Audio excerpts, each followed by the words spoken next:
Pakistani player Muhammad ਰਿਜ਼ਵਾਨ ਦੀਆਂ ਵੱਧ ਸਕਦੀਆਂ ਨੇ ਮੁਸ਼ਕਲਾਂ। ਰਿਜ਼ਵਾਨ ਦੇ ਮੈਚ ਦੌਰਾਨ ਨਮਾਜ਼ ਅਦਾ ਕਰਨ ਤੇ ਇਤਰਾਜ਼। ਸੁਪਰੀਮ ਕੋਰਟ ਦੇ ਵਕੀਲ ਨੇ ICC ਦੇ ਵਿੱਚ ਸ਼ਿਕਾਇਤ ਦਰਜ ਕਰਵਾਈ ਹੈ।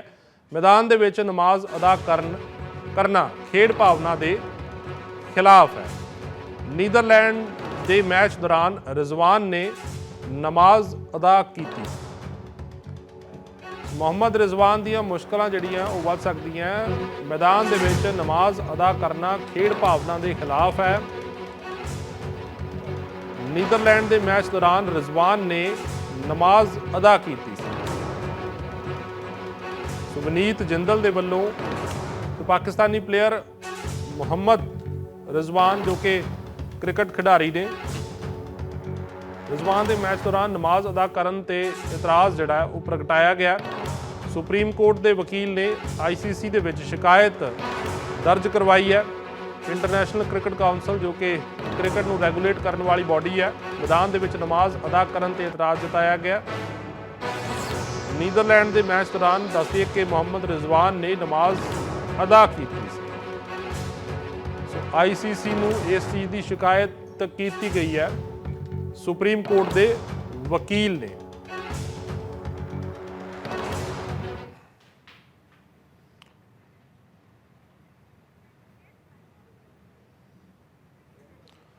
ਸੋ ਸਾਡੇ ਨਾਲ ਇਸ ਵੇਲੇ Vaneet Jindal advocate supreme court ਦੇ ਜੁੜੇ ਹੋਏ ਨੇ, ਜਿਨ੍ਹਾਂ ਦੇ ਵੱਲੋਂ ਇਹ ਇਤਰਾਜ਼ ਜਿਹੜਾ ਹੈ ਉਹ ਸ਼ਿਕਾਇਤ ਜਿਹੜੀ ਹੈ ਉਹ ਦਰਜ ਕਰਵਾਈ ਗਈ ਹੈ। ਜਿੰਦਲ ਸਾਹਿਬ ਬਹੁਤ ਸਵਾਗਤ ਹੈ ਡੇਲੀ ਪੋਸਟ ਪੰਜਾਬ ਹਰਿਆਣਾ ਹਿਮਾਚਲ ਤੇ। ਆਖਰਕਾਰ ਕੀ ਇਹ ਪੂਰਾ ਮਾਮਲਾ ਬਣਿਆ ਕਿ ਤੁਹਾਨੂੰ ਜਿਹੜੀ ਹੈ ਸ਼ਿਕਾਇਤ ਇਸ पूरे मामले ਦੇ ਵਿੱਚ दर्ज करवानी पई है? जी बलबीर जी, देखिए सबको पता है कि क्रिकेट हमारे देश में एक धर्म की तरह माना जाता है और सभी लोग जब क्रिकेट देखते हैं तो अपनी जाति और धर्म को पीछे छोड़ देते हैं। लेकिन एक इंसिडेंट हुआ जो कि एक नमाज पढ़ी गई ग्राउंड के अंदर मैच के चलते हुए। मुझे लगता है कि वो गलत था और जिस तरह से गाजा को एक ऐसा कॉन्फ्लिक्ट जो पूरे विश्व के अंदर कॉन्फ्लिक्ट चल रहा है और हमारी कंट्री एक पर्टिकुलर कम्युनिटी को, एक पर्टिकुलर कंट्री को सपोर्ट कर रही है क्योंकि उसके साथ गलत हुआ जी। हमारे देश में आके, हमारे कंट्री में आके हम सभी लोगों के सामने इस तरीके से प्रेजेंटेशन देना और एक ऐसी जगह पे जहाँ पे शायद रिलीजन को नहीं लेके जाना चाहिए, क्रिकेट का ग्राउंड, स्पोर्ट्स प्लेयर जहाँ पे स्पोर्ट्समैनशिप ही सबसे बड़ा धर्म है, वहाँ पे एक पूरा अपना जो रिचुअल है उसको पूरा किया गया नमाज पढ़ के। तो मुझे लगता है वो गलत है और ICC के जो कानून है उसके अंदर बड़ा साफ लिखा हुआ है जी। विनीत जी माफी चाहना रोकना चाहूँगा ਤੁਹਾਨੂੰ। ਇੱਥੇ ਸਾਡੇ ਨਾਲ ਡੇਲੀ ਪੋਸਟ ਦੇ ਐਡੀਟਰ ਇਨ ਚੀਫ ਜਗਦੀਪ ਸੰਧੂ ਜੀ ਜੁੜ ਗਏ ਨੇ, ਉਹ ਤੁਹਾਡੇ ਨਾਲ ਗੱਲਬਾਤ ਕਰਨਗੇ। ਓਵਰ टू यू जगदीप जी। जी विनीत जी, मैं आपने शिकायत की है कि वो नमाज पढ़ रहे हैं, लेकिन वो तो शायद खुदा का शुक्रिया कर रहे हैं और कोई भी प्लेयर चाहे वो हिंदू हो, मुस्लिम हो या सिख हो, जब भी कोई सेंचुरी बनाता है तो वो ऊपर देखता है, भगवान को याद करता है, वाहिगुरु को याद करता है। इतराज किस बात का है आपको? बिल्कुल, आप बिल्कुल ठीक कह रहे हैं। अगर ऐसा है कि वो सिर्फ ऊपर देख रहे थे तो कोई बात ही नहीं है। लेकिन देखिए, मैंने पूरा वीडियो देखा और जिस तरह से जितनी न्यूज रिपोर्ट्स हैं आप कहीं पे भी देखिए, कहीं पे भी ये चीज तो है ही नहीं। उन्होंने पूरा नमाज पढ़ा है और नमाज पढ़ने के बाद उस चीज को कैरी फॉरवर्ड किया। अब एक पर्टिकुलर प्लेस पे जहाँ पे हम क्रिकेट की बात करते हैं, क्रिकेट ग्राउंड पे इस तरीके की चीजें करना, अगर कल को कोई हिंदू आके और वहाँ पे हनुमान चालीसा पढ़नी शुरू कर दे बीच में और इस तरीके की चीजें करे तो वो, मैं कहता हूँ वो भी गलत है। ऐसी भी आपको लगता नहीं है कि जो एम्पायर ग्राउंड में क्या जरूरत है, जो जस्ट 1 सेकंड, जो एम्पायर ग्राउंड में है, जो मैच कंडक्ट कर रहा है, क्योंकि क्रिकेट में क्या होता है कि अगर आप एक बॉल लेट भी डालते हो तो आपको उसका जुर्माना होता है। तो एम्पायर इज इनफ, जो कॉम्पिटेंट अथॉरिटी है ग्राउंड के अंदर, वो समझा सकता है कि इसमें क्या करना चाहिए। इसमें इतराज क्या है? भगवान की इबादत करो, खुदा की इबादत करो, इसमें क्या इतराज होना चाहिए? आप बिल्कुल सही कह रहे हैं। खुदा की इबादत में, भगवान की इबादत में, वाहिगुरु जी की इबादत में कोई दिक्कत नहीं है। लेकिन आप जब क्रिकेट खेल रहे हैं, क्रिकेट खेलते हुए अगर आप अपने रिचुअल को पूरा कर रहे हैं, आपने बात दूसरी कर दी। आप कह रहे हैं कि उसमें कोई डिले होगा। मैं तो डिले की बात ही नहीं कर रहा हूँ, प्रोसीडिंग में कोई डिले, मैं तो डिले की बात ही नहीं कर रहा हूँ। मैं बात कर रहा हूँ कि एक जगह जहाँ पे हर कम्युनिटी का लोग आदमी आपको देख रहा है, वहाँ पे आप अपना रिचुअल पूरा कर रहे हैं ड्यूरिंग गेम। उस टाइम पे मैच चल रहा था, ये बात सबको पता है। और मैच चलते हैं, मैं कहता हूँ सिर्फ ये सिर्फ मुसलमान भाइयों के लिए नहीं है, ये हिंदुओं के लिए भी है, ये सिखों के लिए, जैनियों के लिए भी है। जो भी धर्म का व्यक्ति, चाहे वो ईसाई हो, कोई भी धर्म का व्यक्ति अगर क्रिकेट खेल रहा है और क्रिकेट खेलते हुए या कोई भी खेल खेलते हुए बीच में अगर अपने धर्म को लेके आ एक जाएगा और वीडियो सामने आ रहा है वर्ल्ड कप में, इसी मैच में जब मोहम्मद रिजवान आउट होके वापस जा रहे थे तो जय श्री राम के जो नारेबाजी हो रही थी। अब जो भारत है, भारत की तो बुनियाद श्री राम जी के नाम पे है, तो क्या किसी को चिढ़ाने के लिए जय श्री राम बोलना, उसको कैसे देखते हैं? उसमें खेल भावना हाथ नहीं होती है? नहीं, बिल्कुल। देखिए, अगर किसी को चिढ़ाने के लिए बोला गया, मैं कहता हूँ वो भी गलत है।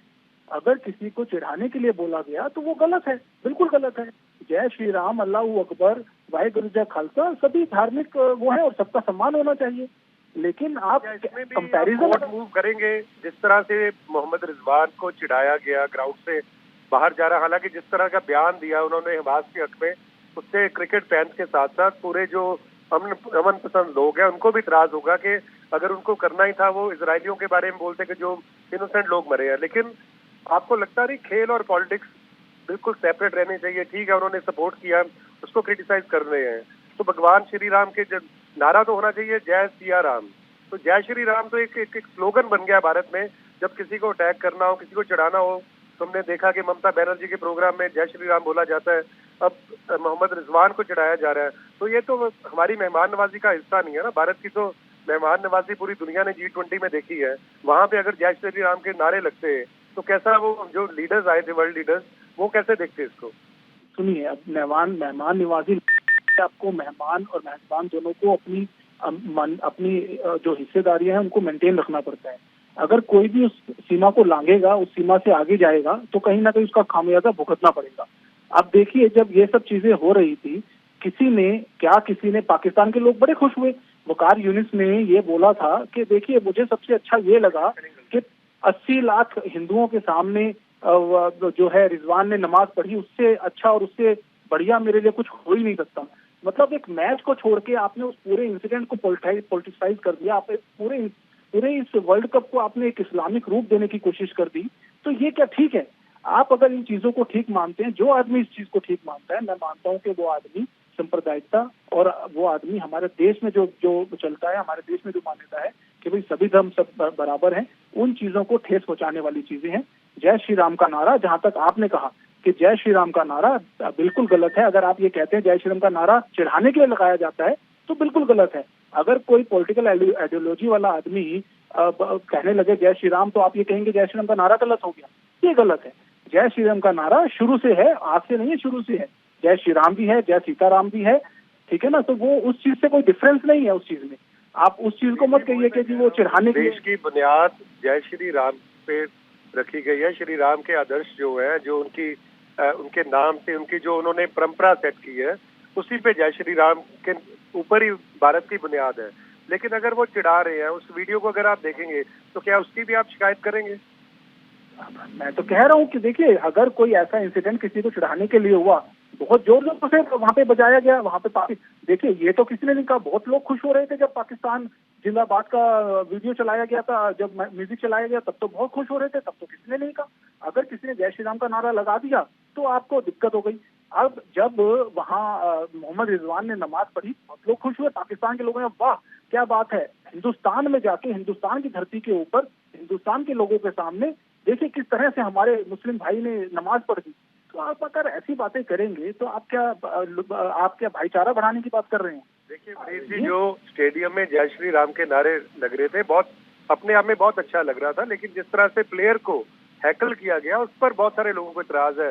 बहुत सारे पॉलिटिशियन, बहुत सारे क्रिकेट फैंस जो है, उन्होंने भी अपना जो ओपिनियन दिया है, प्रतिक्रिया दी है कि ऐसा नहीं होना चाहिए था, एक प्लेयर को नहीं हैकल करना चाहिए था। हालांकि बहुत सारे लोग ये भी बोल रहे हैं कि जब पाकिस्तान में भारत खेलता है तो तब पाकिस्तान के लोग जो है इंडियंस को टाउट करते हैं।